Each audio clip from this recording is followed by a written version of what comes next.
Tema kita pada kesempatan pagi hari ini adalah kemana perginya Yesus, kemana hilangnya Yesus dari usia 12 sampai 30 tahun. Saya sangat sungguh tercengang Bapak Pendeta Devi Jai dengan berani mengatakan segala sesuatu tertulis di Alkitab mengenai Yesus. Padahal para sarjana, para cendekiawan Kristen itu mengakui bahwa di dalam kehidupan Yesus terjadi sebuah kisah daripada Yesus, yaitu 17 tahun dari usia 12 sampai 30 tahun. Tadi Bapak Pendeta mengatakan saya berdusta, saya memfitnah Ibu Rita Wahyu, Pak. 17 tahun kehidupan Yesus yang kita cintai hilang, itu bukan fitnah, itu diakui oleh sarjanawan, oleh para teolog Kristen kelas dunia manapun. Salah satunya Ibu Rita Wahyu. Ingat, dari kalangan Kristen yang menguasai Ibrani, yang lancar Ibraninya itu Rita Wahyu. Bahkan kalau dibandingkan saya dengan Rita Wahyu, kalau mengenai Ibrani saya kalah. Nah, Ibu Rita Wahyu di dalam website resminya Pak Pendeta yang saya kasihi, ini menjelaskan tentang bagaimana Yesus hilang. Ini website Ibu Rita Wahyu. Ya, Ibu Rita Wahyu, founder dari SPB, ya, Sarapan Pagi Biblika, The Lost Year of Jesus. Apa ini temanya? Di manakah Yesus berada ketika berusia 12 sampai 30 tahun? Nah, ini latar belakangnya panjang banget ya teman-teman ya. Latar belakangnya panjang banget. Nah, kita lihat di sini, Pak. Ini latar belakangnya panjang banget ya, penjabaran awalnya, prolognya itu panjang banget ya, panjang banget. Nah, setelah panjang lebar mendeskripsikan tentang latar belakang semuanya ini, maka Ibu Rita Wahyu di dalam website resminya menjelaskan subtema yang sangat krusial, di manakah Yesus ketika berusia 12 sampai 30 tahun. Bapak lihat di sini. Ini Ibu Rita Wahyu menjelaskan bagaimana tahapan-tahapannya dari usia menyusu ya, anak-anak mulai tumbuh remaja, usia remaja ya. Itu menjelaskan dengan sempurna. Nah, ada tahap yang membuat para pendeta kalah debat dengan saya, yaitu apa? Mulai sekitar usia sabar. Bukan. Sabar ya, ini. Dan mulai usia 30 tahun baru boleh mengajar di depan umum. Jadi kalau kita bertanya kenapa Yesus baru muncul usia 30 tahun? Karena dalam hukum dan ajaran Yahudi, seorang rabi boleh mengajar itu di usia 30 tahun. Tetapi ada yang terlewatkan, Pak Pendeta. Apa yang terlewatkan itu? Saya tunjukkan. Yang terlewatkan itu adalah mereka orang-orang Kristen tidak pernah membacanya secara utuh. Kenapa usia 30 tahun saja yang mereka bahas? Kenapa dengan usia 18 tahun tidak dibahas? Nih, di dalam Firke Avot, Ferek Hames Mispar Esrim Ve'ehat, Hu Hayah Omer, dia mengatakan, Ben Hames Shanim Lamikra, pada saat Yesus usia 5 tahun dia belajar membaca. Ben Eser Lamisnah, pada saat Yesus usia 10 tahun dia belajar misnah. Ben Selos Esre Lamispot, pada saat usia 13 tahun Yesus menjadi bar misbah, anak hukum. Kalau dalam Islam itu akil balig, kalau dalam Islam itu mukalaf. Ben Hamesh Esre La Talmud, pada saat usia Yesus 15 tahun dia belajar Talmud. Nah, ini entry pointnya. Ben Semone Esre Lahupah, pada saat Yesus berusia 18 tahun, Yesus yang kita cintai kawin. Nah, ini datanya, Pak. Jadi saya nggak fitnah. Ini loh, Pak. Usia 18 kanopi pengantin. Bapak tahu nggak kanopi pengantin itu apa? Saya tunjukkan. Ya, saya tunjukkan, Pak. Nih. Namanya hupah, Pak. Hupah namanya. Nih, saya tunjukkan ya. Hupah disebut juga hupah, hife, hufa. adalah sebuah kanopi di mana dua insan menyerukan janji pernikahan dengan tata cara Yahudi. Ini hufah namanya, lahufah. Kalau kita dilihat pencarian gambar, ini ada gambar nih tentang lahufah. Apa itu lahufah? Nah, di dalam bahasa Ibrani ini, Pak. Syiri kenisah lahufah, upacara pemberkatan nikah. Nah, jadi perihal pernikahan Yesus itu dijelaskan oleh Rita Wahyu pada usia 18 tahun kanopi pengantin. Sekarang gini, Anda tadi di awal mengatakan, Nandar, semua kisah Yesus itu terdapat di dalam gospel. Sekarang saya tanya, apa yang dilakukan Yesus pada saat 12 sampai 30 tahun? Tetapi secara spesifik saya bertanya pada usia 18 tahun, apa yang dilakukan oleh Yesus di dalam hukum Yahudi, di dalam hukum Torah, dan di dalam budaya Yahudi? Silakan dijawab. Langsung dijawab. Anda tahu aturan apa? Diskusi enggak? Loh, kalau langsung dijawab, saya nggak menjawab loh. Saya bertanya. Saya ulangi pertanyaan saya. Yesus pada usia 18 tahun itu ngapain? Dan kenapa kisah Yesus hilang dari usia 12 sampai 30 tahun di dalam Alkitab? Silakan. Kamu sudah opening statement tadi. Saya sekarang. Silakan. Aja. Ini waktu saya udah panjang lebar kamu berbicara. Saya nggak potong. Iya, silakan. Ya. Iya, baik teman-teman dan saudara-saudari semua, khususnya dari kekristenan dan juga dari Muslim, ya, salam semua, selamat pagi ya. Tuhan Yesus memberkati kita semua, di mana semua yang kita miliki saat ini, baik umur panjang, kesehatan, kekuatan, hikmat dan kebijaksanaan, dan apapun itu jabatan-jabatan yang kita miliki saat ini adalah hanya titipan Tuhan oleh anugerah Tuhan kita Yesus Kristus, ya. Jadi dalam diskusi kali ini dengan Sinandar, ya, saya melihat udah berulang-ulang kali ya Bang Nandar ini menyampaikan fitnah yang keji seperti ini, bahkan mengumpulkan data-data, dan data-data itu dia sengaja ya untuk memplesetkan, ya, memutarbalikkan makna atau isi dari data itu. Oke, jadi ketika Sinandar tadi ia memunculkan data dari Bunda Rita Wahyu, itu bukan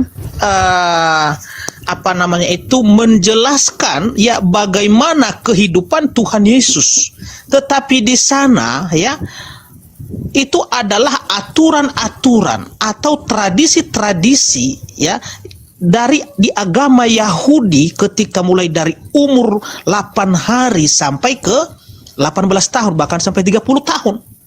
Ya, jadi di Yahudi itu ya seorang rabi, seorang guru atau seorang imam ya baru sah untuk memulaikan pelayanannya setelah umur 30 tahun. Itulah umur yang paling diakui di sana, baru bisa memulaikan pelayanan. Makanya Tuhan Yesus itu pun ketika dia sebelum memulai pelayanannya ya, dia dibaptis terlebih dahulu di Sungai Yordan oleh Yohanes Pembaptis pada umur 30 tahun ya. Dan setelah dia dibaptis ya di Sungai Yordan, barulah ya dia diuji terlebih dahulu. Makanya iblis itu membawanya ya ke padang gurun untuk dicobai.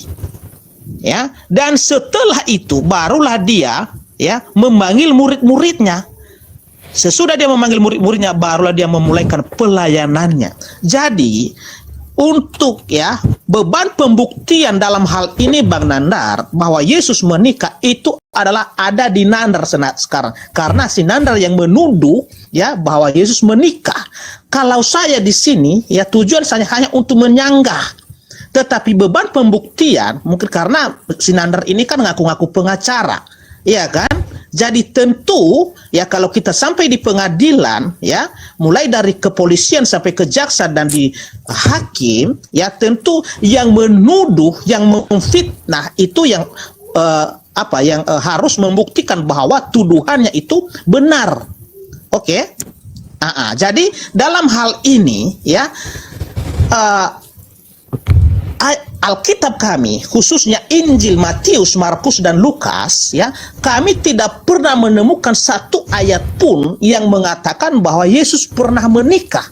Ya, jadi dari awal saya sudah menyampaikan tadi sumber primer ya yang bisa dipercaya 100% dalam hal ketika kita membahas tentang ketuhanan Yesus dan juga peristiwa-peristiwa ketika dia di dunia selama 33 tahun 6 bulan adalah Alkitab, karena itu mencatat semua ya perjalanannya mulai sebelum dia lahir, ketika para nabi menubuatkan kelahirannya ya, dan ketika umur 5 sampai 10 Gabriel tahun itu belajar Taurat. Ini udah Nah, mohon maaf. jangan berisik dulu Nandar. Ya, Jangan mohon berisik maaf dulu. Pak, saya tadi buka HP, mohon maaf. Silakan. Ya.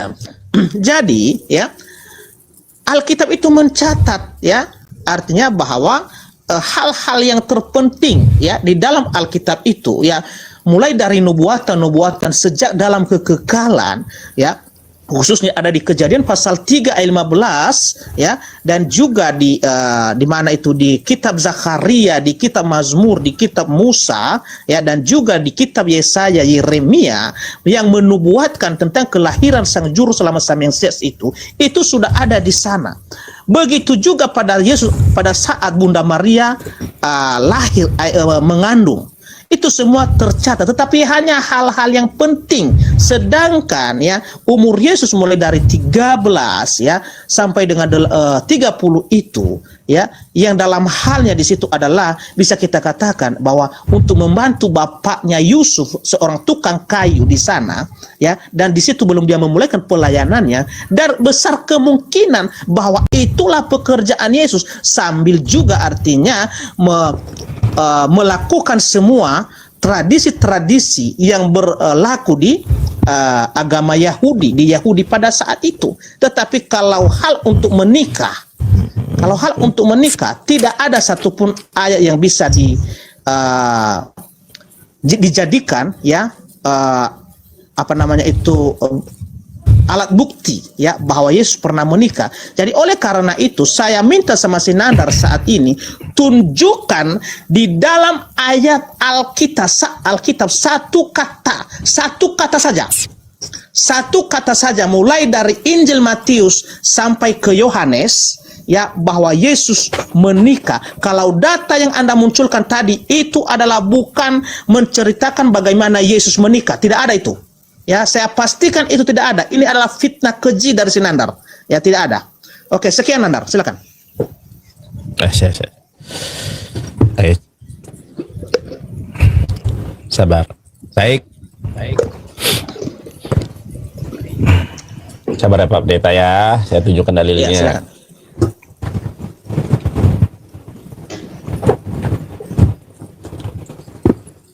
Ya, silakan teman-teman di bawah dibantu ya tiap-tiap layarnya teman-teman agar komal kita kuat. Baik. Jangan mudah nanti rungkat ya. Siap. Nah, yang mengatakan bahwa Yesus itu tunduk dan patuh kepada ajaran Yahudi sehingga dia hilang sampai 17 tahun dari peredaran Alkitab karena memang Yesus menikah. Nih, saya tunjukkan ya Pak Pendeta, bahkan seorang doktor teologi bernama Esra Soru saja mendukung konsep, mendukung analisa, mendukung tesis yang saya sampaikan kepada teman-teman. Lihat nih. Berarti memang Yesus tidak pergi kemana-mana. Dia bikin apa saja. Kalau begitu di Nazaret, menurut saya dua hal. Pertama, sekolah. Sekolah Yahudi. Pertama, dia sekolah Mikra namanya. Berarti memang Yesus tidak pergi kemana-mana. Kita tahu kisah Yesus itu di Perjanjian Baru mengisahkan dari Yesus lahir sampai Yesus di umur 12 tahun, dan di umur 12 tahun Yesus itu hilang, tiba-tiba muncul di umur 30. Nah, pertanyaannya, kemana Yesus pada saat itu, dan kenapa kisah-kisah Yesus itu tidak ditulis? Kisah-kisah Yesus yang ketertinggal menurut ya, kenapa tidak ditulis di dalam Alkitab? Apakah karena belum ada penemuan manuskrip atau bapak-bapak gereja kuno dulu ya belum ada sejarahnya gitu loh Pak, belum ditemukan. Terima kasih. Ya. Ini jadi teman-teman ya, yang ingin saya sampaikan kepada Pak Pendeta, bahwa hilangnya kisah Yesus selama 17 tahun itu bukan suatu hal yang bukan nggak? Kisahnya Yesus 17 tahun hilang itu bukan sesuatu yang tidak diakui, tetapi hampir semua orang Kristen yang belajar pasti mengakui kalau kisah Yesus hilang selama 17 tahun. Makanya ada nih jemaat yang bertanya. Nah, ini jawaban. Saudara bisa mendengar khotbah saya ya. Judulnya The Lost. Ntar ya, ini menurut Esar Soru jawabannya nih. Berarti memang Yesus tidak pergi kemana-mana. Dia bikin apa saja. Kalau begitu di Nazaret, menurut saya dua hal. Pertama, sekolah Yahudi. Pertama, dia sekolah mikra namanya. Umur 5-10 tahun. Itu belajar Taurat. Di tempat namanya Bet Haseper, rumah buku. Ini semacam SD. Habis itu masuk Misna. Itu umur 10-12. Habis itu masuk Talmud di usia 12-19. Ini semacam SMA. Habis itu untuk melanjutkan sekolah teologi, mereka masuk yang namanya Midras. Kedua, dia sambil membantu mamanya karena kelihatannya bapaknya mati muda. Sambil sekolah, kerja bantu orang tua untuk menghidupi adik-adiknya karena Yesus punya adik. Oh, jadi menurut Esra Soru saja, Esra Soru mengakui kalau Yesus itu tunduk dan patuh kepada ajaran Yahudi. Bahkan kita nih, mengenal namanya Koren. Itu ditemukan sebuah rapor yang diduga rapor Yesus waktu kuliah. Rapor itu tertulis agama 6. Karena ketika ditanya siapa yang menciptakan langit dan bumi, dia menjawab Bapa. Olahraga 5. Karena ketika disuruh berenang, dia malah berjalan di atas air. Matematika 4. Karena disuruh ke belakang. seorang Romo Katolik mengatakan ada rapotnya Yesus, Pak. Ini dari pihak Kristen sendiri mengatakan kalau Yesus memang sekolah, kalau Yesus memang belajar. Nah, tapi saya nggak mau ke situ nih, Pak. Lihat ini, Pak ya. Bapak kan minta data dari Alkitab. Saya tunjukkan data secara implisit ya. Ini adalah ajaran Yahudi. Ajaran Yahudi dengan ajaran Islam ini sama perihal interaksi seorang perempuan dengan laki-laki. Nah, di dalam ajaran Yahudi ada yang namanya Somer Negiah. Somer Negiah adalah istilah dalam Yudaism yang merujuk pada praktik menghindari kontak fisik dengan lawan jenis kecuali pasangan yang sah sebagai bagian dari hukum halakoh. Tuh, Pak. Nah, bukti konkret di mana Yesus menikah dalam Alkitab adalah Lukas 7 ayat 38. Ingat, di dalam ajaran Yahudi dan ajaran Islam sama dalilnya. Ditusuknya salah seorang di antara kalian kepalanya dengan jarum besi lebih baik daripada menyentuh laki-laki menyentuh perempuan yang bukan mahram. Jadi kalau saya laki-laki, kalau ada cewek bohai, gak boleh saya sentuh, Pak. Maria Magdalena adalah cewek yang cantik, blonde, pirang. Laki-laki mana yang melihat body bohai, rambut pirang seperti Maria Magdalena yang tidak naik syahwatnya? Maria Magdalena itu menciumi Yesus di dalam Lukas 7:8. Sebutkan kepada saya dasar hukum mana di dalam ajaran Yahudi ada seorang perempuan dibolehkan mencium laki-laki. Kalau dalil larangannya Somer Negiah. Bukti konkret kalau Yesus adalah suami dari Maria Magdalena ada sendiri, Pak. Kita lihat nih. Itu data dari Alkitab, ya, tolong dibantah. Nih. Ini data dari pihak Kristen sendiri, bukan dari pihak Islam. Karena dalam Islam Yesus menikah atau tidak itu bukan urusan kami, Pak. Yesus Kristus menikah dengan Maria Magdalena. Hasil hubungan suami istri Maria Magdalena dengan Yesus yang kita cintai membuahkan 3 orang anak. Yang pertama adalah Joseph son of Christus. Yang kedua adalah Justus. Justus itu adalah anak Yesus yang tertulis namanya di dalam Kolose 4 ayat 11. Itu anaknya Yesus. Yang ketiga adalah Tamar. Dari ketiga anak Yesus yang tertulis di dalam Alkitab hanya Justus, yaitu Kolose 4 ayat 11. Data Alkitab sudah membuktikan kalau Yesus mempunyai seorang istri, yaitu Maria Magdalena. Bapak meminta dan menuntut saya untuk membuktikan itu dari Alkitab. Saya sudah membuktikannya. Kecuali Bapak bisa dan membuktikan kepada saya ada hukum Torah, ada hukum Torah CBALP yang membolehkan seorang laki-laki dicium oleh seorang perempuan. Orang Yahudi ketika melihat Yesus dicium, mereka nggak menghukum Yesus karena tahu betul kalau Maria Magdalena yang menciumi kaki Yesus di dalam Lukas 7 ayat 38 adalah istrinya sendiri. Istri Yesus ya pernah berdosa, pernah ditegur. Makanya di situ meminta ampun kepada suaminya, yaitu Yesus Kristus. Makanya saya bertanya kepada Bapak, di dalam Injil Lukas, Yesus disunat, ajaran Yahudi. Di dalam Gospel, Yesus baru mengajar usia 30 tahun, itu ajaran Yahudi. Kenapa ajaran-ajaran Yahudi yang lainnya tidak ditampilkan, tidak diwartakan? Kenapa? Karena usia 18 Yesus menikah. Datanya sudah saya sampaikan tadi. Nah, data terkait dengan istri Maria Magdalena adalah istri Yesus. Mohon maaf, saya tampilkan dulu datanya Pak ya. Takutnya dibilang fitnah. Pak, ini mengenai family tree, yaitu pohon kehidupan keluarga antara Yesus dan Maria Magdalena. Ini datanya dari manuskrip. Datanya dari data tertua ini Pak. Ya, datanya dari mana Pak? Garner Lawrence, ya, Bloodline of the Holy Grail, BibleGenealogy.com. Oke, sekarang gini saya. Saya sudah membuktikan, nanti di sesi berikutnya saya akan tunjukkan bukunya. Sekarang tunjukkan kepada saya di mana kisah Yesus dari usia 12 sampai 30 tahun yang tertulis di dalam Bible.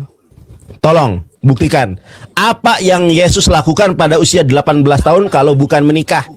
Kalau 18 tahun Yesus menikah, datanya lengkap. Dari Torah ada, dari Yahudi ada, dari budaya Yahudi ada. Kenapa dihilangkan di dalam Alkitab selama 17 tahun? Padahal itu adalah usia produktif. Silakan Pak Pendeta, dijawab, jangan menangis. Bluetooth disconnected.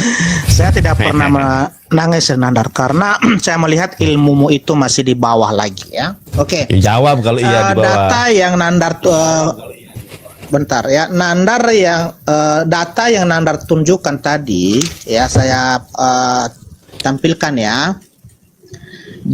Di Lukas pasal 7 ayat yang ke-38 ya. Inilah teman-teman, makanya dari awal tadi saya sudah menyampaikan bahwa si Nandar ini sungguhlah orang yang fitnahnya keji ya terhadap kekristenan ya. Oke. Ini data yang Nandar kutip ini dari Injil Lukas pasal yang ke-7 mulai dari ayat 36 sampai dengan 38. Ya, judul perikop yang diberikan oleh LAI, Lembaga Alkitab Indonesia, Yesus diurapi oleh perempuan berdosa. Jadi, ya Maria ini adalah orang yang perempuan yang berdosa, atau bisa kita katakan adalah kupu-kupu malam ini. Ya, kupu-kupu malam. Nah, jadi kalau kita baca di sini, ya ini, ya. Seorang Farisi ya mengundang Yesus untuk datang makan di rumahnya. Yesus datang ke rumah orang Farisi itu lalu duduk makan. Di kota itu ada seorang perempuan ya. Tentu kalau ini adalah istri Yesus, bukan seorang perempuan yang ditulis, tetapi di kota itu ada istri Yesus. Oke Nandar ya. Tetapi di sini bukan ya. Di kota itu ada seorang perempuan yang terkenal sebagai seorang berdosa. Ya, ketika perempuan itu mendengar bahwa Yesus sedang makan di rumah orang Farisi itu, datanglah ia membawa sebuah buli-buli pualam berisi minyak wangi. Ya. Sambil menangis, ia pergi berdiri di belakang Yesus dekat kakinya, lalu ia membasahi kakinya itu dengan air matanya dan menyekanya dengan rambutnya. Kemudian ia mencium kakinya dan meminyakinya dengan minyak wangi itu. Ya, kita baca seterusnya. Ya. Ketika orang Farisi yang mengundang Yesus melihat hal itu, ia berkata dalam hatinya, jika ia ini nabi, tentu ia tahu siapa dan orang apakah perempuan yang menjamahnya ini. Tentu ia tahu bahwa perempuan itu adalah seorang berdosa. Ya. Lalu Yesus berkata kepada Simon, ada yang hendak kukatakan kepadamu. Sahut Simon, katakanlah guru. Ya. Ada dua orang yang berhutang kepada seorang pelepas uang. Yang seorang berhutang 500 dinar dan yang lain 50. Karena mereka tidak sanggup membayar, maka ia menghapus hutang kedua orang itu. Siapakah di antara mereka yang akan terlebih mengasihi dia? Jawab Simon, aku kira dia yang paling banyak dihapuskan hutangnya. Kata Yesus kepadanya, betul pendapatmu itu. Dan sambil berpaling kepada perempuan itu, ia berkata kepada Simon, engkau lihat perempuan ini. Aku masuk ke rumahmu, namun engkau tidak memberikan aku air untuk membasuh kakiku. Tetapi dia membasahi kakiku dengan air mata dan menyekanya dengan rambutnya. Engkau tidak mencium aku, tetapi sejak aku masuk, ia tiada henti-hentinya mencium kakiku. Engkau tidak minyaki kepalaku dengan minyak, tetapi dia meminyaki kakiku dengan minyak wangi. Jadi ini Nandar, ya, ayat ini jelas-jelas Anda di sini sudah tersesat benar-benar, Nandar. Ya, karena Anda menuduh ya Tuhan Yesus di sini bahwa dia menikah dengan perempuan yang berdosa ini. Ya, sedangkan orang Yahudi yang mengundang Yesus itu, mereka tahu benar siapa perempuan itu. Makanya mereka terheran-heran ketika Yesus membiarkan dia meminyaki kakinya, mencium kakinya. Ya, mereka berpikir dalam hati, kenapa Tuhan Yesus membiarkan orang itu, padahal orang ini kan, perempuan ini kan orang berdosa. Ya, tetapi dalam hal ini Yesus menandakan otoritasnya untuk mengampuni orang-orang yang berdosa yang datang kepadanya, menerima semua orang berdosa itu, karena sesuai firman-Nya dia datang untuk mencari yang hilang di tengah-tengah bangsa Israel. Jadi orang-orang berdosa itu Yesus datang untuk mengampuni segala dosa mereka, memberikan mereka hidup yang kekal. Ya, jadi inilah ayat ini. Jadi ketika ya Maria ini meminyaki kaki Tuhan Yesus, di sana terjadi pengampunan dosa ya kepada perempuan ini, ya, perempuan yang berdosa. Bukan karena perempuan ini Yesus suaminya, makanya dia meminyaki, makanya dia mencium kaki Yesus, bahkan berlutut untuk menyembah Yesus. Jadi di sini kaum Nandar sudah gagal paham di sini. Jadi kerjamu itu hanya memfitnah, ya, memfitnah, Nandar. Ya, orang Farisi aja mereka tahu siapa perempuan ini.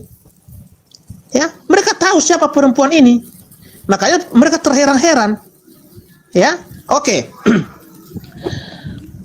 Saya bisa membuktikan dengan data-data yang lain.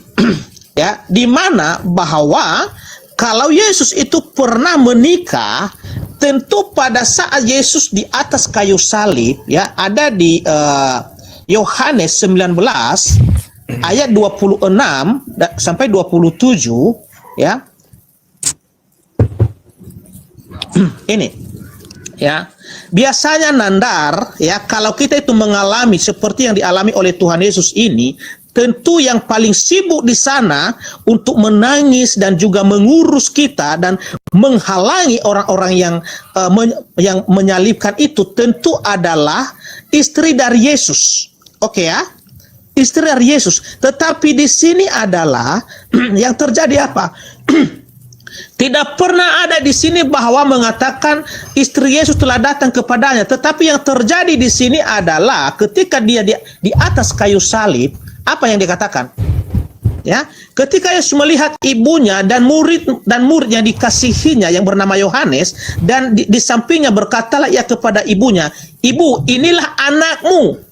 Kemudian katanya kepada muridnya, inilah ibumu. Dan sejak saat itu murid itu menerima dia di dalam rumahnya. Jadi dalam peristiwa penyaliban sampai kematian Yesus, kita tidak pernah menemukan data bahwa Yesus pernah ditemui oleh istrinya, atau Yesus pernah menyerahkan murid-muridnya kepada istrinya, ya, atau Yesus pernah menyerahkan anaknya kepada istrinya, mengatakan bahwa istriku, ya, jaga baik-baik anak kita. Enggak pernah itu fitnahmu yang keji, Nandar. Semoga Tuhan menutup mulutmu ini selama-lamanya, karena engkau telah memfitnah Tuhan kami yang kami muliakan, yang kami agungkan. Ya, jadi ini fitnah yang sungguh keji yang engkau lakukan kepada kami orang-orang Kristen. Ya, jadi di sini saat dari tadi kau berbicara, kau tidak pernah ya menunjukkan data yang valid secara eksplisit tertulis bahwa Yesus menikah, tetapi itu adalah hanya fitnahmu, Nandar. Ya, jadi ini di sini kalau Yesus benar-benar sudah menikah, tidak mungkin ya muridnya ini diserahkan kepada ibunya dan ibunya diserahkan kepada muridnya. Tentu kepada istrinya dia berkata di sini. Jadi ini adalah salah satunya bukti bahwa Yesus tidak pernah menikah, karena orang yang terdekat dengan kita itu adalah istri kita, ya. Jadi kalau ada contohnya kita mewarisi sesuatu, menyampaikan pesan-pesan terakhir kita adalah kepada istri, bukan kepada ibu dan kepada murid. Oke, silakan Nandar ditanggapi. Pak Pendeta, lihat wajah saya yang mirip Ariel Peter Pan. Saya mau tanya satu aja dijawab singkat. Istri dalam bahasa Yunaninya apa, Pak? Nggak tahu. Saya cari Nggak dulu. tahu. Ya, udah, Ya. saya jawab. Enggak. Bentar dulu saya cari. Gini aja. Bentar, gampang itu. Ya, dicari dulu. Bentar dulu saya Ya, cari. silakan. Iya, Silakan.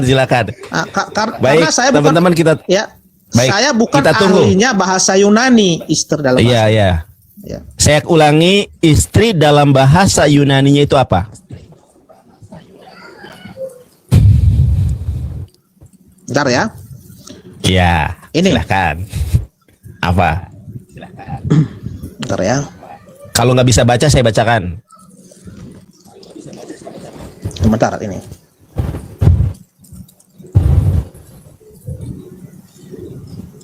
Nah, gune apa di situ, Pak? Bacaannya, Pak?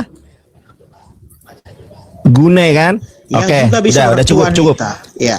Coba, oke. Istri itu gune kan? Oke, sekarang ke saya. Udah, saya bicara sekarang. Pak Pendeta yang saya kasihi, mudah-mudahan para pendeta di Indonesia harus malu melihat saya. Masa orang Islam lebih pandai tentang Kristen daripada para pendeta? Ketika ditanya apa istri dalam bahasa Yunaninya, cari dulu, oke, nggak masalah. Setelah dicari, ternyata istri dalam bahasa Yunani itu adalah gune. Kita lihat sekarang, teman-teman. Tadi Bapak Pendeta mengatakan di dalam Lukas 7 ayat 38. Oh, itu Nandar perempuan. Kalau itu adalah istri Yesus, harusnya disebut istri, bukan perempuan, Nandar. Oke. Saya tunjukkan kepada Pak Pendeta di dalam ini nih. Namanya Greek Bible, ya teman-teman ya. Greek Bible Lukas 7 ayat 38. Kai ideo gune jeder kon, Pak. Ternyata di sini yang datang kepada Yesus adalah istrinya gune, Pak. Tuh, wife. Gune itu wife, jeder. Oke, satu. Kemudian kenapa Bapak Pendeta juga berbohong? Nandar, kalau memang Maria Magdalena istri dari Yesus, kenapa dia tidak hadir? Makanya kalau baca Bible itu jangan dipenggal-penggal, Pak. Maria Magdalena adalah satu-satunya wanita di luar keluarga Yesus yang hadir pada saat Yesus disalib. Nih, Pak. Kenapa Bapak baca Yohanes 19 ayat 26-nya saja? Kenapa Bapak baca ayat 26-nya saja? Kenapa Bapak tidak baca ayat sebelumnya? Dan dekat salib Yesus berdiri ibunya dan saudara ibunya. Ibunya dan saudara ibunya siapa? Maria istri Klopas. Ada Maria ibu Yesus, ada Maria istri Klopas, dan siapa? Maria Magdalena. Jadi kata siapa? Maria Magdalena sebagai istri Yesus tidak peduli sama Yesus. Yang hadir di tengah-tengah penyaliban Yesus di dalam Yohanes 19 ayat 25 bukan hanya ibu dan istri Klopas, tapi Maria Magdalena. Ada 3 Maria di sini, Pak. Dan dekat salib Yesus berdiri ibunya dan saudara ibunya, Maria istri Klopas dan Maria Magdalena. Ada 3 Maria, Maria ibu Yesus, Maria istri Klopas, dan Maria Magdalena. 1, ya. Kita lawan 2 pendeta boleh nih Pak Pendeta? Saya lawan 2 boleh? Ya, saya lawan 2 aja, nggak apa-apa. Oke. Satu Ustadz lawan 2 pendeta. Saya siap. Ya, salam Pak Pendeta, salam Pak Pendeta. Ini Pak Pendeta siapa yang di bawah? Ini Pak Pendeta Depijay. Enggak. Saya panggil dengan sebutan pendeta saja ya. Pendeta. Ya. Ya, Pak nggak Depi apa-apa. apa? Nama saya aja, ya. Pak. Nama saya Depi Jaya aja, Ya, Depi ya. Jaya aja, Depi. Baik. Pak Depi. Nama saya aja dipanggil, nama saya Depi Jaya, Depi. Ya. Depi aja.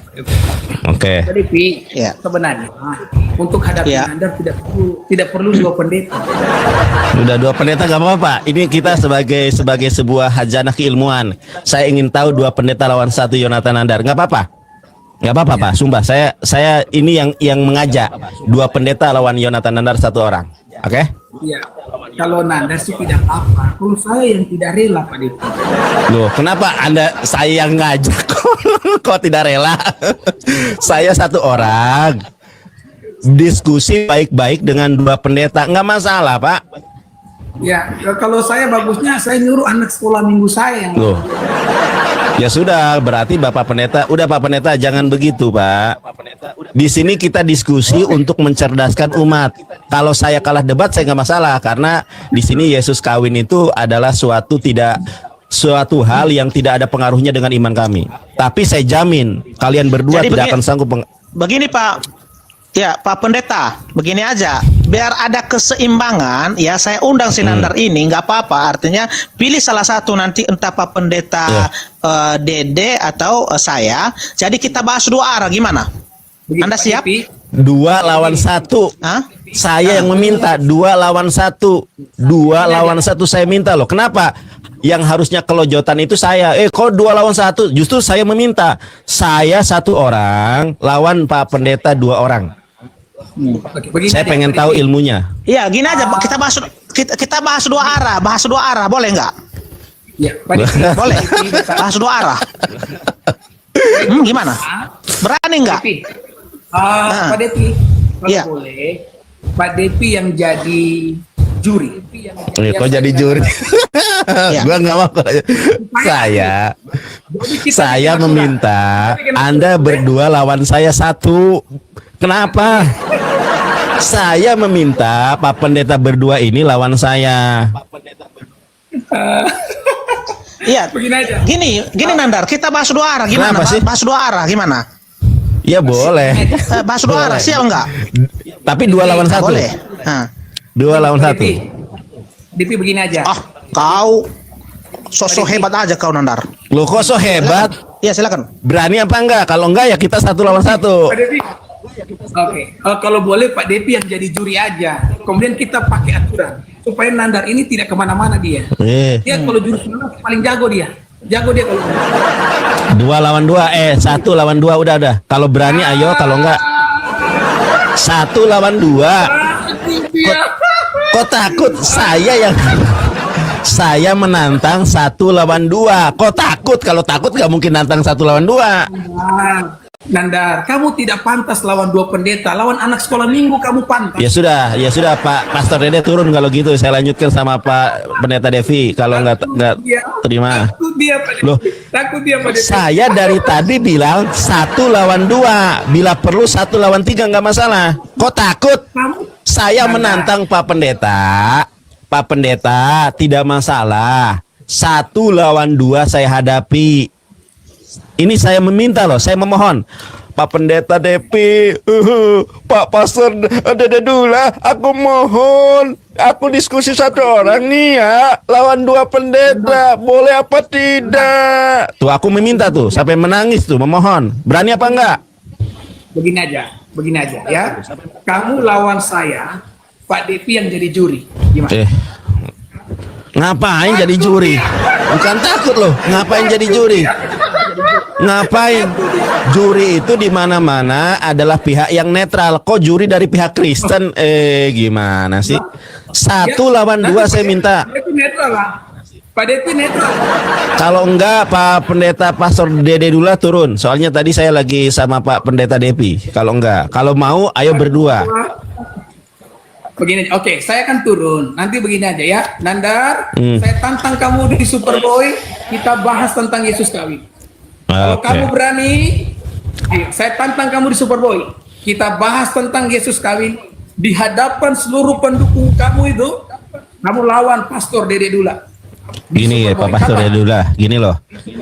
Kalau saya berdebat di Superboy dengan orang yang tidak ada pengaruhnya itu saya malas. Kecuali dengan Edi Sidabutar. Kalau dengan si Edi Sidabutar, Elia Miron baru gua hadapi. Masa saya menghadapi pendeta tidak terkenal? Ya nanti Bapak menjadi terkenal gara-gara debat dengan saya. Kalau enggak serius. Kalau saya berdebat dengan Edi Sidabutar, Elia Miron, si RK boleh. Kabur. Kalau berdebat dengan pendeta tidak terkenal, Begini, saya Nandar. ngangkat dia dong. Ya, Kita lanjut ya Pak Pendeta ya. begini Nandar Saya kan ya. belum selesai Ya, kan ini aja saya. Nandar ya, saya nggak ya, bentar dulu ya. Sebenarnya sifatmu itu Nandar terlalu menyombongkan diri, itu muji-muji diri sendiri. Tapi yang seharusnya orang yang hebat itu bukan dirinya yang memuji Oke, dirinya, sekarang- tetapi orang sekarang saya lain. tanya. Jadi kalau Sama- memang baik. Sekarang saya bentar tanya dulu, sama ada muslim-muslim. tantangan saya di sini. Muslim. Bentar dulu. Kita Tolong itu yang muslim, bentar apakah dulu, bentar aku dulu. hebat atau tidak? Bentar dulu. Komen. Nah, Diakui nggak kehebatanku sama bentar kaum dulu. muslimin? Coba komen. Ya, Hebat apa enggak aku? sabar dulu Nandar. Ya, gini Nandar. Ya, nah, gini ya. Selama kita berdiskusi, yang kita bahas hanya satu arah. Gimana Ya kalau udah, kita dua bahas dua arah. arah sekarang? Anda siap? Boleh? Bahas Ah, apa? oke. Ya boleh. Bahas apa? Yesus kawin dua arah. apapun. Ya, Anda bertanya satu, saya bertanya satu. Ayo. Iya, Kita ganti makanya bertanya. itu. Gimana? Makanya itu kita bahas apa, Pak? Hah? Ini berarti Yesus kawin udah nggak berani nih. Iya. Ya. Udah nggak berani. Kamu belum Nggak berani menunjukkan dia. data ya, kamu Saya menunjukkan ya, dari data. tadi ya, kamu belum menunjukkan data ya, Loh. di mana di dalam ayat Alkitab tertulis secara eksplisit bahwa Yesus menikah dan bahwa Maria Magdalena adalah istrinya. Nggak ada itu, nggak ada Loh. itu ya, dari tadi. Jadi fitnahmu itu, tuduhanmu belum kau buktikan. Jadi makanya saya malas untuk membahas ini karena dari tadi Oke, kau malas. tidak menunjukkan Ya sudah. data, tetapi saya Ya tadi sudah, sudah malas ya. mengutip ayat-ayat Alkitab. Oke, Iya. tuh yang Jadi di sekarang kita YouTube bahas dua arah. Gimana? semuanya Gimana kamu komen tanya Nandar mana sekarang? hebat. Anda siap Yang nggak? di TikTok semua komen hebat. Ya sudah, Bapak berarti nggak mau melanjutkan tema Gimana? Yesus menikah. Bapak nggak mau lanjutkan tema Yesus menikah. Ya kita sekarang gantian bertanya. Gimana? Ya berarti Kau- Bapak sudah kau tidak satu sanggup bahas Yesus bertanya, menikah. Bentar dulu ya. Enggak, Baik. bentar. Kau satu bertanya mengenai iman saya dan saya bertanya satu mengenai iman. Kita bergantian. Mau? Oke, gimana? Boleh, Anda siap? boleh. Ya, boleh. Nah, boleh. Oke, boleh. Ya, Boleh. Siapa yang dulu Oke, bertanya? Saya dulu. Siapa? Saya dulu. Oke, silakan. Hukum Yahudi mana, hukum Taurat mana yang membolehkan seorang wanita bohai, seorang wanita blonde, montok, Maria Magdalena menciumi Yesus? Hukum mana yang membolehkan? Silakan. Oke, langsung Pakai ya. data, pakai dalil. Iya, Langsung silakan. ya, Pakai saya data, jawab. pakai dalil. Jangan pakai asumsi. Jawab ya. Silakan. Oke. Ya. Itu Nandar ya. Kita buka datanya ya. Oke, yang Anda kutip tadi.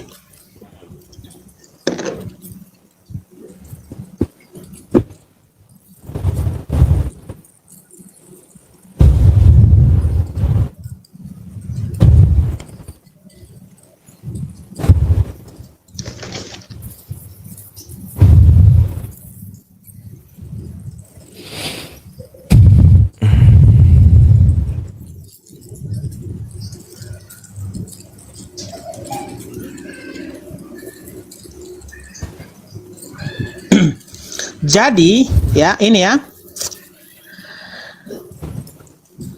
Injil yang Nandar kutip tadi ya, ini adalah menceritakan bagaimana ya seorang perempuan sundal yang bernama Maria, tapi di sini tidak dijelaskan siapa namanya di sini. Apakah ini Maria Magdalena atau siapa? Karena begitu banyak Maria. Jadi ini nanti ya tugas Sinandar untuk membuktikan siapa Maria ini. Oke? Nah, siapa Maria ini? Nah, itu ya. Oke? Nah, karena Sinandar yang mengutip ayat ini, tapi saya bisa menjelaskan siapa Maria di sini. Oke ya? Nah, siapa Maria di sini?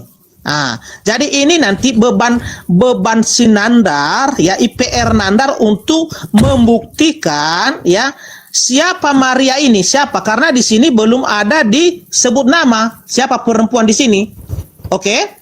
Nah, jadi ini nanti PR Sinandar. Oke ya. Tetapi di sini adalah yang dikatakan Yesus diurapi oleh perempuan berdosa. Jadi namanya di sini belum ada disebutkan. Oke? Nah, jadi itu nanti PR-nya Sinandar. Tapi kalau saya tahu siapa ini. Saya tahu siapa namanya perempuan ini. Oke ya? Nah, saya tahu siapa namanya. Nah, oke ya? Nah, jadi di dalam hukum Yahudi tidak ada larangan ya kalau ada seorang perempuan yang datang kepada seorang guru seperti Yesus ini, datang untuk meminta mengurapinya dan juga meminta pengampunan dosa. Karena kenapa? Karena Yesus itu berkuasa untuk mengampuni dosa karena dia adalah Tuhan, dia adalah Allah. Ya. Dia adalah Allah. Jadi jangan Anda samakan dengan ya, inilah bedanya imam-imam kepala, orang-orang Farisi ya, dengan Yesus. Kalau orang Farisi, kalau imam kepala, ahli-ahli Taurat tidak punya otoritas, tidak punya kuasa untuk mengampuni dosa. Ya, tetapi kalau Yesus di sini dia berkuasa untuk mengampuni dosa. Makanya seringkali terjadi perdebatan antara Yesus dengan ahli-ahli Taurat, dengan imam-imam kepala, karena Yesus sering mengampuni dosa. Mereka, siapakah Yesus ini? Dia berani mengampuni dosa. Nah, jadi kalau pertanyaan Sinandar itu dengan mudah saya jawab itu. Di aturan agama Yahudi ya, iya memang tidak pantas, tetapi dalam hal ketuhanan dan kealahan Yesus, siapapun bisa datang kepadanya, mau perempuan kah, mau laki-laki kah, mau kakek-kakek kah, mau nenek-nenek kah, yang datang kepadanya untuk minta pengampunan dosa, meminyaki kakinya, mencium kakinya, itu tidak ada halangan. Tidak ada yang bisa menghalang itu, karena dia adalah memang Tuhan dan Allah yang bisa mengampuni dosa. Itu Nandar. Udah sampai di situ. Udah. Oke, saya tanggapi dulu ya. Nanti Anda menjawab, saya tanggapi, setelah itu Anda yang bertanya. Nah, saya tanggapi ya, Pak ya. Yang saya tanya bukan siapa nama perempuan yang menciumi Yesus. Saya tidak bertanya sosok perempuannya yang saya tanya. Tetapi yang saya tanya, di dalam hukum Torah mana, Torah Sebe Alpes, Torah Semiktab, ya, yang membolehkan seorang perempuan dewasa mencium seorang laki-laki dewasa yang bukan suaminya. Nah, kalau dalam hukum Yahudi, saya bisa membuktikan namanya di dalam hukum Yahudi namanya Somer Negiah. Ini hukum Yahudi, hukum Torah. Somer Negiah adalah istilah dalam Yahudi, Judaism, yang merujuk pada praktik menghindari kontak fisik dengan lawan jenis kecuali pasangan yang sah sebagai bagian dari hukum halakah. Jadi ada larangannya. Itu larangan pertama, Pak Pendeta ya. Saya tunjukkan larangan yang kedua di dalam Sefer, di dalam Torah Sebe Alpe. Di dalam Torah Sebe Alpe Gitin 57a, please do not touch me as I do not have ini waktu saya. Ini waktu saya, Pak. Ini waktu saya bertanya. Anda takut ditanya gimana? Anda takut ditanya gimana? Gini. Boleh Pendeta sabar sebentar? Pendeta sabar boleh sebentar? Ya, kalau Ya, kau sabar takut dulu. ditanya, Satu, udah kita akhiri aja. Kalau kau takut ditanya, kita akhiri aja udah. Loh. Saya nggak pernah Gimana? takut ditanya gini loh, Pak. Sabar boleh saya minta 20 detik aja, 20 detik. Enggak, trikmu itu saya udah tahu itu trikmu supaya Anda tidak memberikan kesempatan sama saya untuk bertanya. Loh, Makanya ke sabar, Anda itu sabar, panjang sabar. lebar ngomong. Sabar. Boleh saya 20 Gimana? detik aja ngomong. Nih gini Pak, maksud saya, iya kita ini tanya jawab. Ketika saya bertanya kepada Anda kan menjawab. Nah, jawaban Anda saya tanggapi. Nah, setelah saya menanggapi Anda ini, baru Anda bertanya gitu. Begitupun ketika Anda bertanya kepada saya menjawab, Anda tanggapi, selesai. Sama sekarang. Ini saya nih bertanya kepada Anda kan menjawab. Kalau tanpa tanggapan nanti penonton bingung, makanya saya tanggapi. Begitu juga Anda bertanya kepada saya, nanti jawaban saya ditanggapi oleh Anda. Nanti saya juga setelah itu saya bertanya lagi gitu loh. Paham apa enggak? Nah, setelah saya selesai menanggapi baru Anda bertanya. Begitu seterusnya. Kalau Anda bertanya kepada saya menjawab. Kalau enggak berani ya sudah, silakan turun. Mau lanjut apa enggak nih? Oh, kau yang nggak berani. Loh. Tadi kita udah sepakat bahwa kita gantian Sepakat, bertanya. ini, Pak. Sekarang kau panjang lebar. Loh, panjang lebar gini. Ya panjang lebar kan saya menjelaskan, Pak. Gini loh, Pak, ini. Ini saya. Ini saya, ini Bapak. Kan? Nah, saya bertanya kepada Bapak, kalau Bapak cuma menjawab, tidak saya tanggapi, penonton bingung mana yang benar. Makanya harus ada pembanding antara jawaban Anda dengan tanggapan saya. Begitupun juga nanti ketika saya ditanya sama Anda, saya menjawab, nanti Anda mentanggapi jawaban saya, biar penonton ada komparasi antara jawaban dengan tanggapan Bapak, gitu loh maksud saya. Ya. Bapak gitu maksud saya. Ya, oke, silakan. Oke, baik ya. Ya, silakan. Saya selesaikan. Ya, saya selesaikan dulu tanggapan saya. Nanti juga Bapak begitu. Nah, ya teman-teman, di dalam Torah CB Alpha disebutkan, please do not touch me, as I do not have marriage contract from you. Jadi di dalam ajaran Yahudi tidak boleh seorang perempuan menyentuh seorang laki-laki, dan begitu sebaliknya sampai ada akad nikah, marriage contract from you. And ini dibacanya bukan until, Pak ya, bukan kuntil, bukan. Ini dibacanya and until the day of his death the man did not touch the woman. Ini sama dengan ajaran Islam. Dalam ajaran Islam, ditusuknya salah seorang kepala di antara kalian dengan jarum besi lebih baik daripada menyentuh wanita yang bukan mahram. Saya laki-laki, Pak. Kalau saya menyentuh wanita, langsung hasrat saya itu langsung naik. Aduh, kreset. Makanya dalam Islam mengantisipasi itu, dan dalam Yahudi juga mengantisipasi itu untuk tidak menyentuh wanita yang bukan mahram. Bayangkan wanita cantik saya sentuh, pasti tuh getaran-getarannya langsung ke dalam dada. Oh halakadalah, kan ada lagunya dari Ariel Noah. Sentuhlah dia tepat di hatinya. Ada, Pak, lagunya juga. Silakan Anda bertanya. Ya, oke. Saya tunjukkan dulu datanya ya, bentar ya. Iya, silakan Anda bertanya.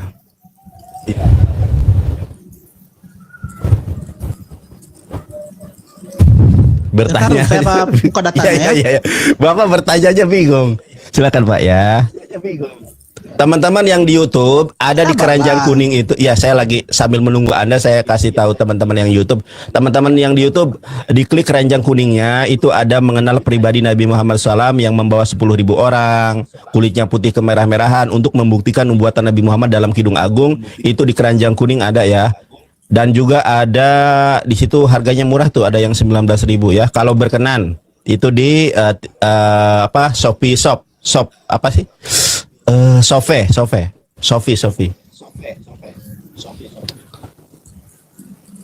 Bertanya aja kok bingung, Pak. Bapak nanya apa? Saya pakai data, Nandar. Iya, Ntar boleh, dulu. boleh. Silakan.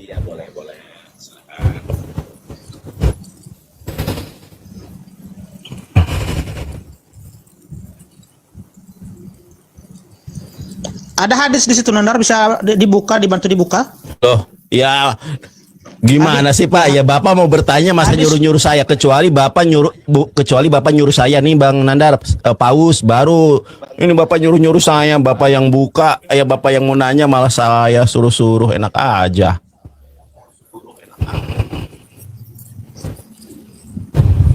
Kok nggak bisa ini ya? Udah Bapak nanya apa? Udah Bapak tanya aja. Bapak kan bukan untuk membuktikan, Bapak bertanya. Loh, kok malah Bapak nanya Bentar apa? dulu, sabar dulu Nandar. Ya silakan. Ya. Kau nggak Bertanya sabar aja. gimana sih? Iya silakan.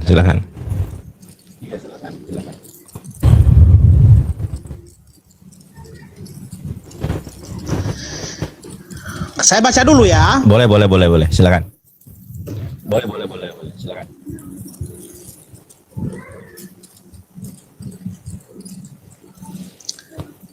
Ini. Ya. Ya silakan.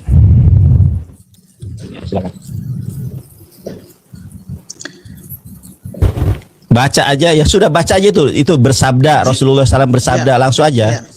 Ya. Siapa yang meninggal dunia dari umatmu dengan tidak menyekutukan Allah dengan suatu apapun, maka dia pasti masuk surga atau tidak pernah masuk neraka. Beliau bertanya, sekalipun dia berzina dan atau mencuri? Jibril alaihi salam menjawab, ya sekalipun dia berbuat dosa itu. Baik. Pertanyaan saya Nandar, ya, benarkah di ajaran Islam itu bahwa semua umat Muslim atau orang Islam yang tidak menyekutukan Allah dengan Allah lain, ya, dengan suatu apapun, sekalipun dia berdosa, sekalipun dia berzina dan mencuri, maka dia tidak pernah masuk neraka, tetapi masuk surga. Benarkah ini Nandar? Ya saya jawab ya. Silakan Nandar. Ya saya jawab ya. Hmm. Tolong jangan dipotong. Ya, semua umat Islam itu pasti masuk surga meskipun dia mencuri, berzina dan lain sebagainya. Tetapi ini koma. Karena ketika kita belajar hadis ada ilmu mustalahal hadis. Ketika kita belajar Quran ada yang namanya asbabun nuzul. Ya, kalau Quran ada asbabun nuzul, kalau hadis ada asbabul wurud. Jadi benar Pak, semua manusia kaum muslimin yang dia mencuri dan lain dosa-dosa lainnya itu semua pasti masuk surga. Itu semua pasti masuk surga endingnya. Tetapi satu syarat, hadis itu tidak berdiri sendiri. Hadis itu ada penjelasan lainnya. Kalau di dalam ilmu Quran, ketika menjelaskan Quran ada yang namanya tafsir bil ma'thur, menjelaskan Quran dengan ayat Quran lainnya. Ada metode tafsir bil riwayah, menjelaskan Quran dengan hadis. Jadi begini, semua orang Islam masuk surga, terlepas dia mencuri, terlepas dia berzina dan lain sebagainya. Tetapi ada komanya. Di dalam Al-Quran dikatakan, wa may ya'mal misqala darotin khairan wa may ya'mal misqala darotin saroyaro. Setiap manusia akan menerima kebaikan yang dia perbuat walaupun sebiji atom, dan juga manusia akan menerima akibatnya perbuatan yang dia perbuat jelek walaupun satu atom. Jadi memang semua orang yang berdosa itu masuk surga, cuma nyemplung dulu di neraka. Makanya nih saya runut ya kisahnya. Setelah kita mati, kita berada di alam barzah. Setelah di alam barzah, kita menunggu sampai hari kiamat. Setelah hari kiamat ada yang namanya yaumul ba'ats, yaitu hari kebangkitan. Setelah kita bangkit, kita berada pada padang mahsyar. Ketika di padang mahsyar kita menunggu, kemudian kita meminta syafaat kepada Adam, Noah, Abraham, Moshe, Yesus. Yesus tidak bisa menolong. Lalu kata Yesus, coba minta tolong kepada Nabi Muhammad. Lalu Nabi Muhammad SAW menolong kita dengan syafaatul uzma. Setelah syafaatul uzma itu ada yang namanya apa Pak? Ada yang namanya hisab. Hisab itu perhitungan amal. Setelah hisab itu adanya mizan. Jadi ditimbang amal perbuatannya baik dan buruknya. Makanya setelah mizan ada yang namanya siratal mustaqim, yaitu jembatan yang membentang antara surga dan neraka. sebagaimana disebutkan di dalam Quran surat Maryam ayat ke-71. Setiap kalian manusia mendatangi neraka itu. Semuanya mendatangi neraka, Pak. Melewati maksudnya. Nah, orang-orang yang berzina, orang-orang yang mencuri, orang-orang yang korupsi, orang-orang yang membunuh, dia meskipun muslim nyemplung dulu. Nah, setelah dosanya, penghapusan dosa dengan setelah dia diganjar dengan sesuai dengan kadar dosanya, barulah dia masuk sorga. Itu maksud hadis itu. Jadi tidak langsung masuk sorga, kecuali orang yang timbangan amalnya lebih berat daripada timbangan buruknya langsung ke sorga. Bahkan Rasulullah SAW menjelaskan 70.000 umat Islam ada yang masuk sorga tanpa hisab, langsung melesat tanpa melewati Shirathul Mustaqim, langsung melesat ke sorga. Jadi hadis itu berbicara bahwa setiap umat Islam pada akhirnya pasti masuk surga. Bahkan Rasulullah SAW bersabda, "Mangkana akhirul kalami la ilaha illallah daholal jannah." Siapapun yang mengucapkan bahwa kalimat tidak ada Tuhan selain daripada Allah, Muhammad utusan Allah, pasti masuk surga, Pak. Tetapi kalau yang berdosa, mencuri, berzina, ya tidak langsung masuk, tetapi mampir dulu di neraka sebagai api penyucian. Tapi kalau orang yang menyembah manusia, sabar Pak, saya belum selesai loh. Kok Bapak buru-buru banget? Silakan. Tapi kalau yang kafir, contoh orang Kristen yang menyembah Yesus itu pasti masuk neraka, nggak ke sorga, gitu maksudnya. Jadi ada tahapan, ada prosesnya. Jadi kalau Anda berzina, misalnya waliyadzubillah ada orang wik-wik, oh yes, oh no. Dia muslim, pasti dia masuk sorga, tapi harus melewati neraka dulu karena berzina itu dosa besar. Paham sampai di sini? Ini apalagi? Ya. Dua berarti pertanyaannya. Gue ladenin. Apalagi? Bukan dua pertanyaan, bukan. Sabar dulu. Okay, kita udah sepakat tadi, kita selesaikan satu-satu. Oke ya? Iya. Nah, oke. Gini. Di sini jelas-jelas di sini bahwa ya, sekalipun dia berzina atau mencuri, ya, tidak pernah masuk neraka, tetapi masuk surga. Oke. Jadi bertentangan tadi apa yang kau sampaikan, Nandar, bahwa orang itu mendatangi neraka. Jadi di sini tidak dibahas hal itu. Sedangkan yang sudah yang dijamin di sini adalah ya, orang ya, ketika orang itu meninggal dunia dan tidak menyekutukan Allah dengan suatu apapun, dia pasti, udah ada kata pasti di sini. Dia pasti masuk surga atau tidak pernah masuk neraka. Jadi orang itu sudah dipastikan di sini bahwa orang itu tidak akan pernah masuk neraka, tetapi masuk surga sekalipun dia berzina, sekalipun dia mencuri. Oke? Jadi kecuali kalau Nandar bilang bahwa terjemahan ini salah, baru saya oke, berarti iyalah. Tetapi ini kalau Nandar mengatakan bahwa ya terjemahan ini benar, berarti nggak ada yang perlu diperdebatkan lagi. Artinya orang Islam itu sekalipun mencuri, sekalipun berzina, tetap masuk surga karena alasannya tidak pernah mau menyekutukan Allah dengan suatu apapun. Oke ya? Oke, saya tanggapi jadi, dulu ya. Nandar, bentar dulu, sabar dulu. Saya masih belum siap. Belum siap. Tadi Anda sudah saya kasih saya kasih panjang lebar untuk menanggapi ketika saya memberikan jawaban dengan pertanyaanmu. Oke, sekarang saya belum siap ini. Bentar dulu. Belum siap. Oke, belum siap. Sedangkan Nandar, ya, sedangkan kalau kita baca di Al-Baqarah 81 di sini jelas-jelas bahwa orang berdosa di sini, Nandar, kekal di neraka ini, ya. Al-Baqarah 81. Ya, bukan demikian. Barang siapa berbuat keburukan dan dosanya telah menenggelamkannya, maka mereka itu penghuni neraka, mereka kekal di dalamnya. Pertanyaan saya, Nandar, apakah mencuri, berzina bukanlah suatu keburukan, bukanlah dosa? Makanya Anda mengatakan tadi bahwa orang itu dimasukkan ke neraka dulu baru dikeluarkan. Tetapi jawabanmu, Nandar, bertentangan dengan ini. ya bertentangan. Ya, ini jelas mengatakan Al-Baqarah ya 81 mengatakan ya bahwa siapa yang berbuat keburukan dan dosa telah menenggelamkannya, maka mereka itu penghuni neraka selama-lamanya. Mereka kekal di dalamnya. Siap. Gimana ini Nandar? Silakan. Boleh, saya tanggapi ya. Jadi dosa terbesar di dalam Islam itu adalah berbuat syirik kepada Allah. Nah, orang-orang Kristen dalam Quran itu disebut dosa syirik. Di mana dalilnya? Quran surat Al-Maidah ayat ke-72. Qala Allah Ta'ala fi kitabihil karim, a'udzubillahi minasyaitonirrajim, bismillahirrahmanirrahim, laqad kafarol ladzina qalu innallaha huwal masih ibnu Maryam. Sungguh telah kafirlah orang-orang Kristen yang mengatakan bahwa Yesus adalah Allah. Tidak ada di muka bumi orang yang mengatakan Yesus adalah Allah kecuali orang Kristen. Kemudian di ayat ke-73-nya, laqad kafarol ladzina qalu innallaha salisus salasa. Sesungguhnya telah kafirlah orang-orang yang mengatakan Tuhan Tritunggal. Baik Wanas maupun Tritunggal sudah dikafirkan oleh Allah. Jadi mereka lah yang masuk neraka selama-lamanya. Di mana? Quran surat Al-Bainah ayat ke-6 dibaca ayat ke-5. Nandar bisa baca, hafal saya. A'udzubillahi minasyaitonirrajim. Bismillahirrahmanirrahim.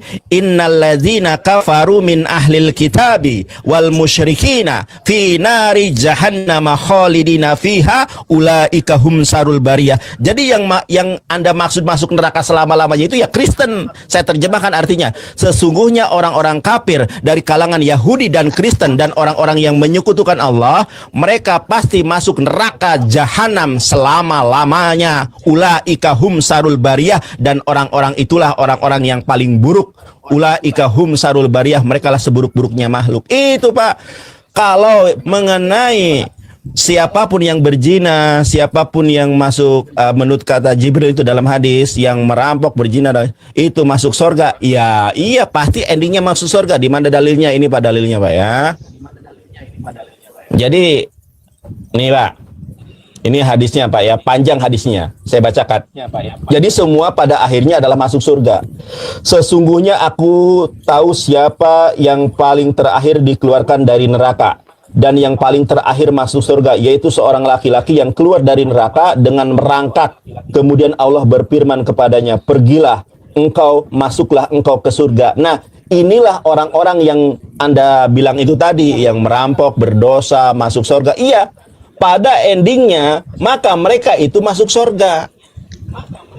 Jadi orang yang masuk surga di dalam Islam itu ada beberapa kriteria. Ada yang masuk surga tanpa hisab 70.000 orang. Ada yang masuk surga dengan hisab sesuai dengan amal dan takaran amalnya masing-masing. Makanya salah satu fase di hari kiamat itu ada namanya yaumul hisab, hari perhitungan amal. Kemudian yang berikutnya adalah yaumul mizan, yaitu hari pertimbangan amal. Yang amal buruknya lebih banyak dari amal baiknya, meskipun dia muslim masuk neraka. Setelah ada api penyucian sesuai takaran dosanya, ya dia ke surga. Begitupun yang amal perbuatan baiknya lebih banyak dari amal buruknya, ya tidak ke neraka, langsung ke surga Pak. Langsung. Jadi melewati sirat itu melesat, jeder. Mudah-mudahan kaum muslimin wal muslimat yang menonton saya di YouTube Yonatan Nandar dan di TikTok Yonatan Nandar, yang muslim, mudah-mudahan kita masuk surga tanpa hisab. Amin. Kalaupun kita tidak masuk surga tanpa hisab, yang penting kita jangan sampai masuk neraka dulu. Kita langsung masuk surga, jeder. Dan buat orang-orang kafir yang menonton saya baik di TikTok maupun di YouTube, mudah-mudahan mendapatkan hidayah Allah. Amin ya rabbal alamin. Sudah saya tanggapi Pak. Nandar, oke, saya tanggap sekarang ya, Nandar, ya. Tadi ya di hadis Bukhari 2983 mengatakan bahwa ya kalau ada yang meninggal dunia umat Muslim, ya kan, dan tidak pernah menyekutukan Allah dengan suatu apapun, maka orang itu tidak pernah akan masuk neraka, tetapi pasti masuk surga, ya kan? Sekalipun dia berzina, sekalipun dia mencuri. Nah, sedangkan tadi kalau kita baca ya di Al-Baqarah, ya Al-Baqarah 81, ya, bahwa orang-orang yang perbuatannya buruk, ya, dosanya menenggelamkan dia, dialah kekal di neraka selama-lamanya. Oke. Nah, di ayat yang lain Nandar mengatakan kalau kita baca di Maryam ya 71 ya, bahwa semua umat manusia itu ya, atau bisa kita katakan bahwa orang muslim sudah bukan orang dipastikan muslim, untuk semua manusia. masuk. Oke, kita baca ya biar lebih jelas. Oke. Kita baca nih Nandar. Oke. Ini dari ayat 70. Baca sampai Selanjutnya 70. kami sungguh lebih mengetahui. Bentar, sabar. Siap, silakan. Selanjutnya kami sungguh lebih mengetahui orang yang seharusnya dimasukkan ke dalam neraka. Ayat 71. Ya. Dan tidak ada seorang pun di antara kamu yang tidak mendatanginya neraka. Hal itu bagi Tuhanmu adalah suatu ketentuannya sudah ditetapkan. Oke? Nah, Baca ayat selanjutnya. Jangan dipotong, baca ayat selanjutnya. Oke, 72. Oke, 72 ya. Kemudian kami akan menyelamatkan orang-orang yang bertakwa dan membiarkan orang-orang yang zalim di dalam neraka dan dalam keadaan berlutut. Oke, kita baca lagi sampai di mana? Sampai di mana kita baca? Sudah. Nah, oke. Pertanyaan begini Nandar ya. Pertanyaannya di sini, mana yang benar ini? Ya kan? Mana yang benar ini? Apakah hadis Bukhari 2983 yang mengatakan bahwa ya orang muslim itu yang tidak pernah menyekutukan Allah dengan suatu apapun, sekalipun dia berzina dan sekalipun dia mencuri tetap masuk surga, atau ya surat Maryam 71 sampai 72 tadi. Oke, sudah Pak. Ya kan? Nah, Baik. atau bentar dulu, atau Al-Baqarah 81. Mana yang benar ini? Coba jelaskan Anda. Baik. Silakan. Jadi Ayo. sudah saya gini Pak. Sudah saya jelaskan dari awal. Hadis itu ada asbabul wurud, ada sebab-sebabnya hadis itu ada atau apa yang dikatakan oleh Rasulullah, dan apa yang dikatakan Rasulullah SAW itu adalah apa yang dijelaskan oleh Rasulullah untuk memahami Quran. Jadi semua kaum muslimin sudah saya jelaskan di awal, semua kaum muslimin itu masuk surga meskipun dia berzina, mencuri dan lain sebagainya. Tetapi ada klausul. Anda tahu klausul enggak? Ada klausul, ada ada ketetapan lain. Kalau kita beli ke supermarket itu ada syarat ketentuan berlaku. Contoh kita nih biasanya mau beli barang, ditulisannya harganya 50.000. Weh, ini murah banget. Pas mau beli, Pak harus daftar member dulu. Nah, seperti itu. Jadi semua kaum muslimin pasti masuk surga. Yang penting dia tidak berbuat syirik. Di mana dalilnya? Ini Quran surat An-Nisa ayat ke-48. Bapak baca ya. Saya langsung terjemahnya saja. Sesungguhnya Allah tidak akan mengampuni dosa karena mempersekutukannya atau syirik, dan Dia mengampuni dosa yang selain syirik itu bagi siapapun yang dikehendakinya. Barang siapa yang mempersekutukan Allah, maka sungguh dia telah berbuat dosa yang besar. Jadi di dalam Islam ada dosa yang tidak dapat diampuni oleh Allah, yaitu dosa berbuat syirik. Kalau Anda berzina, kalau Anda mencuri, Anda ke neraka. Ya, cuma pada akhirnya Anda ke surga. Makanya salah satu fase kehidupan akhirat itu nanti melewati sirat. Sirat itulah yang disebutkan di dalam Quran surat Maryam ayat ke-71. Semua manusia, bukan hanya umat Islam, akan mendatangi neraka, melewati sirat, Pak. Kalau orang Kristen pasti nyemplung ke neraka langsung, orang Kristen itu masuk neraka langsung selama-lamanya. Kalau orang Islam, kalau amal perbuatannya lebih banyak dari amal buruknya, dia melesat ke surga. Tapi kalau ada umat Islam dosanya lebih banyak daripada amal perbuatan baiknya, ya dia nyemplung dulu di neraka.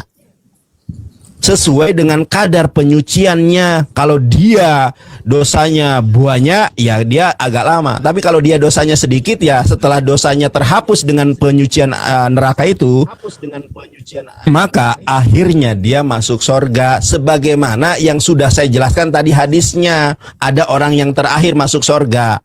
Paham atau tidak? Masa nggak paham-paham? Karena di dalam Islam itu ketika kita menjelaskan Quran ada metode bil ma'thur, sasi susah bil ma'thur, menjelaskan Al-Quran dengan Quran. Ada metode bil riwayah, menjelaskan Al-Quran dengan hadis. Semua orang Islam pasti masuk surga. Kalaupun masuk neraka karena Anda perbuatan dosa, cuma tidak selamanya di neraka. Ibarat kata Anda beli pakaian baru, ketika Anda jingjing, pakaian baru tersebut jatuh ke got. Nggak mungkin Anda langsung ditaruh di lemari, tapi dicuci dulu.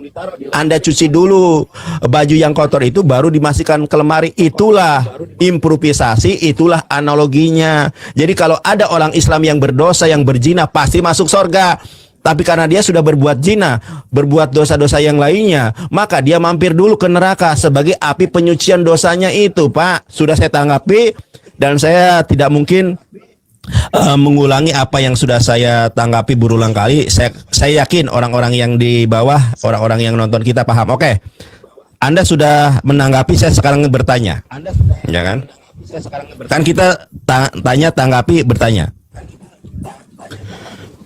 Saya tanya nih, apa yang dilakukan oleh Yesus pada usia 18 tahun? Tolong berikan data dan faktanya berdasarkan Alkitab atau kitab manapun. Apa yang dilakukan oleh Yesus pada usia 18 tahun? Dan kenapa kisah Yesus hilang selama 17 tahun dari Alkitab? Itu pertanyaan saya, silakan. Ya, oke, saya jawab ya. Ya, pakai data ya. Bentar, saya putar kamera dulu. Saya pakai data, tenang. Ya, boleh. Tenang aja. Saya balikkan dulu kameranya.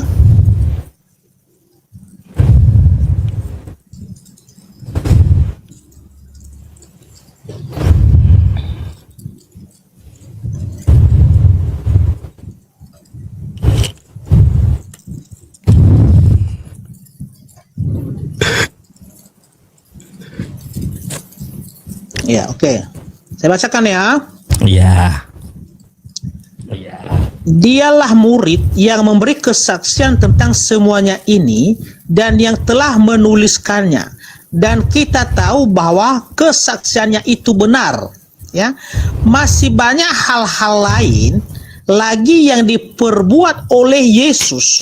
Tetapi jikalau semuanya itu harus dituliskan satu persatu, maka agaknya dunia ini tidak dapat memuat semua kitab yang harus ditulis itu. Jadi Nandar, ya, hal-hal yang tidak penting atau pekerjaan Yesus di umur 18 sampai 30 tahun itu tidak akan dituliskan, tetapi yang ditulis di sini adalah hal-hal yang terpenting mengenai bagaimana dia memulaikan pelayanannya, bagaimana dia mengajar, bagaimana dia memberikan, artinya menyampaikan kabar sukacita, kabar keselamatan kepada orang-orang yang menerimanya sebagai Tuhan dan Juru Selamat. Tapi kalau tadi dia membantu ayahnya dengan menjadi seorang tukang kayu atau melakukan semua, artinya aturan-aturan tradisi Yahudi itu tidak dijelaskan, bahkan mujizat-mujizatnya sekalipun tidak dituliskan, makanya tidak ada di sini. Ini Injil Yohanes pasal 21 ayat 25 sudah menjelaskan hal itu. Oke, itu aja Nandar, udah. Oke, silakan. baik. Anda mengatakan tadi Yesus baru mengajar usia 30 tahun. Betul atau tidak? Usia 30 tahun. Iya. Betul atau tidak? Ya, sekarang saya tanya. Yesus mengajar pada usia 30 tahun itu aturan dari mana itu? Usia 30 tahun itu aturan dari mana itu? Ya, aturan dari Yahudi. Nah, kenapa? Nih, oke, saya tanggapi ya, Pak ya. Saya tanggapi. Bentar dulu. Saya jelaskan dulu. Ya. Di aturan Yahudi, itu, ya kan, baru disahkan, ya, menjadi seorang guru atau rabi, menjadi seorang imam, umur 30 tahun. Makanya udah saya jelaskan tadi, Yesus itu sebelum memulaikan pelayanannya, dia dibaptis oleh Yohanes Pembaptis dulu di Saya Sungai nggak tanya Yordan. pembaptis. Umur Saya nggak 30 tanya tahun. pembaptisan. Saya nggak tanya Iya. pembaptisan. Yang saya tanya berarti Yesus ikut aturan Yahudi. Dia mengajar usia 30 tahun. Ikut atau tidak? Usia 30 tahun. Ikut atau tidak? Ikut. Ikut. Boleh saya tanggapi sekarang? Boleh. Makasih Pak Pendeta. Boleh Nah. silakan. Boleh silakan. Yesus terikat dengan aturan Yahudi sampai umur 30 tahun dia menunggu baru boleh mengajar. Pak Pendeta sendiri mengatakan Yesus baru usia 30 tahun boleh mengajar karena terikat dengan aturan Yahudi. Sekarang masalahnya, apakah aturan Yahudi itu hanya boleh mengajar 30 tahun saya tanya? Coba. Apakah Untuk ajaran Yahudi bisa layak menjadi seorang guru, layak Ya. menjadi seorang guru atau rabi, seorang pengajar, umur 30 tahun. Oke, Ah. apakah Umur 30 aturan tahun. Yahudi Sedangkan, apakah bentar dulu, sabar dulu. sedangkan ya Apakah aturan Yahudi mengenai aturan tersebut hanya itu saja atau ada yang lainnya? ya ada yang lain, Apa saja contohnya yang lain? ada yang lain. Apa saja? Yang lain itu contoh orang ya, bentar dulu. Contohnya orang Yahudi ini sesudah umur 18 tahun berarti orang itu sudah masuk dalam menjadi seorang prajurit. Ya kan, menjadi seorang prajurit. Dan juga orang yang sudah berumur 18 tahun, sebentar dulu, orang yang sudah berumur 18 tahun sudah bisa menikah, ya sudah bisa menikah. Nah, oke. Nah gitu. Menikah. Ya udah. Aduh, Iya, itu. betul. Ya sudah Pak, beres. Oke, sekarang sekarang Yesus Wah. menikah. Makasih Pak Pendeta. Saya belum mengatakan Yesus ya, menikah. saya belum mengatakan bahwa Yesus menikah, tetapi Loh, tadi yang saya katanya jelaskan menikah. adalah aturan di Yahudi, ya, aturan di Yahudi itu, ya, ketika sudah berumur 18 tahun sudah bisa menjadi prajurit atau menjadi tentara. Loh, Oke. terus Dan apa lagi? kalau dia seorang laki-laki, ya, dia seorang laki-laki, ya, bisa dia menikah, artinya sudah bisa menikah di situ. Ya, bukan ya, bentar, sabar dulu Nandar. Bukan seperti di bangsa-bangsa lain yang menghalalkan ada yang menikah hanya umur 6 tahun. Ya kan, menyetubuhinya umur 9 tahun. Bukan Berarti- seperti itu. Ya, kalau Berarti di Bapak Yahudi, bertanya kepada bentar saya. dulu, Sabar, Nandar, Pak. sabar Jangan dulu. nyebrang. Jangan nyebrang. Di Yahudi aja, ya di Yahudi. Bentar dulu. Di Ceperkan. Yahudi aja di tahun 2000 tahun yang lalu, 2000 tahun yang lalu, bayangkan itu. 2000 tahun yang lalu baru sah orang itu menikah umur 18 tahun.